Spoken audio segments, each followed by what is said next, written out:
ನಮಸ್ಕಾರ ರಿವ್ಯೂ ಚಾನಲ್ಗೆ ಸ್ವಾಗತ. ನಾನು ಸಖ್ಯಾ ಗಾಂವ್ಕರ್. ಪಶ್ಚಿಮ ಬಂಗಾಳದಲ್ಲಿ ವೈದ್ಯೆಯ ಮೇಲೆ ಅತ್ಯಾಚಾರ ಆಯಿತು. ಇನ್ನೆಲ್ಲೋ ಹೆಣ್ಣು ಮಕ್ಕಳ ಮೇಲೆ ದೌರ್ಜನ್ಯ ಆಯಿತು. ಇಡೀ ದೇಶ ಇವತ್ತು ಇಂಥದ್ದೇ ವಿಚಾರಗಳಿಗೆ ಹೊತ್ತು ಉರಿತಾ ಇದೆ. ಆಕ್ರೋಶ ಸ್ಫೋಟವಾಗಿದೆ. ಕೊನೆ ಪಕ್ಷ ಇಂಥದ್ದೊಂದು ಘಟನೆ ಆಗಿದೆ, ನ್ಯಾಯ ಕೊಡಿಸೋಣ ಅಂತ ಎಲ್ಲರೂ ದೇಶವ್ಯಾಪಿ ಒಂದಾಗಿದ್ದಾರಲ್ಲ. ಅಲ್ಲಿ ಪಶ್ಚಿಮ ಬಂಗಾಳದಲ್ಲಾಗಿರೋ ಘಟನೆಗೆ ಇಲ್ಲಿನವರು ನಮ್ಮದೇ ಮನೇಲೇನೋ ಆಗಿದೆ ಅನ್ನುವಷ್ಟು ಸೀರಿಯಸ್ ಆಗಿ ತಗೊಂಡು ಪ್ರತಿಭಟನೆಗೆ ಇಳಿದಿದ್ದಾರಲ್ಲ. ಮೆಚ್ಚಬೇಕಾಗಿರೋದು ಯಾಕೆ ಹೇಳಿ? ನಮ್ಮ ರಾಜ್ಯದಲ್ಲಿ ಇವತ್ತು ಒಂದು ಹೀನಾಯವಾದ ಘಟನೆ ನಡೆದಿದೆ. ಯಾರಿಗಾದ್ರೂ ಗೊತ್ತಾ? ಎಷ್ಟು ಜನಕ್ಕೆ ಗೊತ್ತು ಈ ಘಟನೆ? ಒಬ್ರು ಮಾತಾಡ್ತಿಲ್ಲ ಈ ಘಟನೆ ಬಗ್ಗೆ. ಹಾಗೆ ಮಾಧ್ಯಮಗಳಲ್ಲೂ ಕೂಡ ಎಲ್ಲೋ ಒಂದು ಸುದ್ದಿಯಾಗಿ ಹೋಗಿದೆ ಬಿಟ್ರೆ ಇದು ದೊಡ್ಡ ವಿಚಾರವೇ ಅಲ್ಲ ಅನ್ನೋ ರೀತಿಯಲ್ಲಿ ಮರೆಯಾಗಿಬಿಟ್ಟಿದೆ. ಏನು ಹಾಗಾದರೆ? ಬೀದರ್ನಲ್ಲಿ ಅತ್ಯಂತ ಆಘಾತಕಾರಿ ಬೆಳವಣಿಗೆ ಆಗಿದೆ. ಬೀದರ್ನ ಜನರು ರೊಚ್ಚಿಗೆದ್ದಿದ್ದಾರೆ. ಆದರೆ ಬೀದರ್ನ ಜನರ ಕಷ್ಟ, ಅವ್ರ ಕೂಗು ಯಾರ ಕಿವಿಗೂ ಬೀಳ್ತಿಲ್ಲ, ಕಣ್ಣಿಗೂ ಕಾಣ್ತಿಲ್ಲ. ಇದು ವಿಪರ್ಯಾಸವೇ ಸರಿ.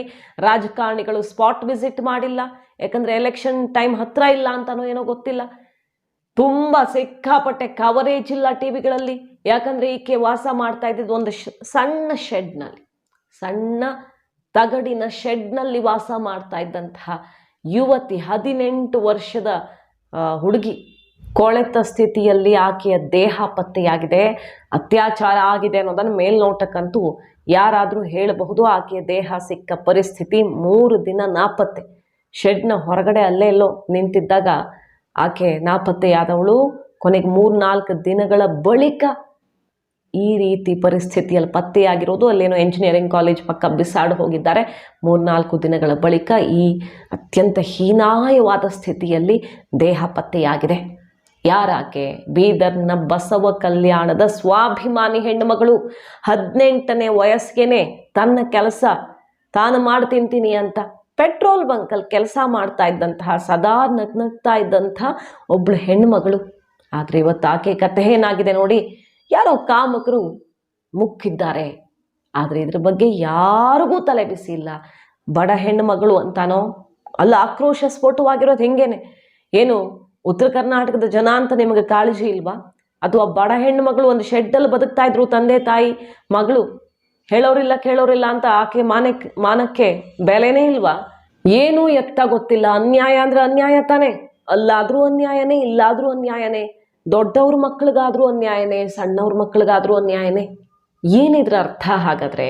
ನೋಡಿ, ಆ ಹೆಣ್ಣು ಮಗಳ ಸಾವಿಗೆ ನ್ಯಾಯ ಕೊಡಿಸ್ಬೇಕಾಗಿರೋದು ಯಾರು? ಈಗ ಸದ್ಯಕ್ಕೊಂದು ಕಂಪ್ಲೇಂಟ್ ಅಂತೂ ಆಗಿದೆ.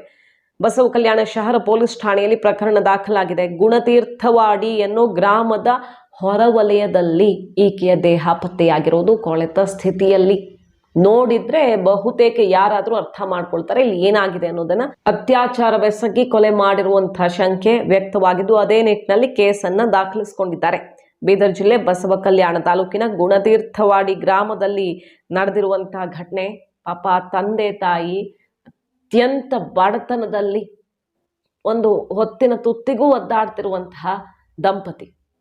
ಆಕೆ ಧೈರ್ಯ ನೋಡಿ, ಆಕೆದು 18 ವರ್ಷಕ್ಕೇನೆ ತಾನು ತನ್ನ ಫ್ಯಾಮಿಲಿ ಸಾಕ್ತೀನಿ, ಈ ಶೆಡ್ನಿಂದ ನಮ್ಮ ಬದುಕನ್ನು ಹೊರಗಡೆ ತರ್ತೀನಿ ಅಂತ ಪೆಟ್ರೋಲ್ ಬಂಕಲ್ಲಿ ಕೆಲಸ ಸೇರ್ಕೊಡ್ತಾಳೆ. ಅಷ್ಟೇ ಅಲ್ಲ, ಆಕೆ ನಗು ಮಾತು ಎಲ್ರಿಗೂ ಅಷ್ಟು ಇಷ್ಟ ಇರುತ್ತೆ. ಅಷ್ಟು ಆ್ಯಕ್ಟಿವ್ ಆಗಿ ಕಷ್ಟದಲ್ಲೂ ಕೂಡ ತುಂಬ ಖುಷಿಯಾಗಿ ತನ್ನ ಜೀವನದ ಬಂಡಿಯನ್ನು ತಾನು ಎಳಿತೀನಿ ಅಂತ ಧೈರ್ಯ ಮಾಡಿ ಮುನ್ನುಗ್ಗಿರ್ತಾಳೆ. ಅಂತಹ ಹೆಣ್ಣು ಮಗಳು ಬಾಡ್ವಿ ಪಾಪ. ಅದಕ್ಕೆ ಇವತ್ತು ಆಕೆಗಾಗಿರೋ ಅನ್ಯಾಯ ಯಾರಿಗೂ ಕಾಣ್ತಿಲ್ಲ ಅನ್ನೋದು ಮಾತ್ರ ವಿಪರ್ಯಾಸ. ಸೊ ಪೊಲೀಸರು ಒತ್ತಡ ಹೇರೋರಿಲ್ವಲ್ಲ, ನಮಗೆ ಯಾರು ರಾಜಕಾರಣಿಗಳದ್ದು ಮತ್ತೊಬ್ಬರದ್ದು ಒತ್ತಡ ಬರಲ್ವಲ್ಲ ಇಂಥ ಕೇಸಲ್ಲಿ. ಒಂದು FIR ಏನೋ ಒಂದು ಮಾಡ್ತಾರೆ, ಆದಾಗಲಿ ಅಂತ ಬಿಡದೆ ಆದಷ್ಟು ಬೇಗ ನ್ಯಾಯ ಕಲ್ಪಿಸಬೇಕಾಗಿದೆ.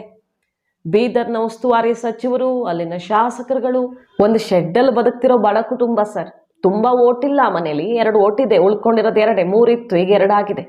ಒಂದು ಚೂರು ಆ ಕಡೆ ಪಾದ ಬೆಳೆಸಿ ಅವ್ರ ಕಷ್ಟಕ್ಕೆ ಕಿವಿಯಾದರೆ ಬಹಳ ಸಂತೋಷ.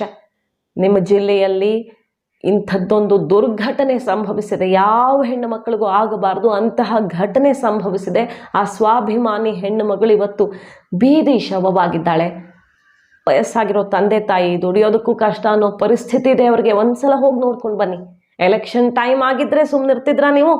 ಇದು ಸುದ್ದಿನೂ ದೊಡ್ಡದಾಗಿರ್ತಿತ್ತು, ರಾಜಕಾರಣಿಗಳಿಗೆ ತುಂಬ ಮಹತ್ವನೂ ಸಿಗ್ತಿತ್ತು, ಹೋಗಿ ಬರ್ತಾ ಇದ್ರಿ. ಆದರೆ ಇವತ್ತು ಆ ಶೆಡ್ಡಲ್ಲಿ ವಾಸ ಮಾಡ್ತಾ ಇದ್ದ ಹೆಣ್ಣು ಮಗಳ ಸಾವಿನ ಕಥೆ ವ್ಯಥೆ ಯಾರಿಗೂ ಬೇಡವಾಗಿದೆ. ಸಾಧ್ಯವಾದಷ್ಟು ನಾವು ಪ್ರಯತ್ನ ಮಾಡೋಣ ಈ ಸುದ್ದಿಯನ್ನ ಜನಪ್ರತಿನಿಧಿಗಳಿಗೆ, ಅಲ್ಲಿನ ಜಿಲ್ಲಾಡಳಿತಕ್ಕೆ ತಲುಪಿಸೋದಿಕ್ಕೆ.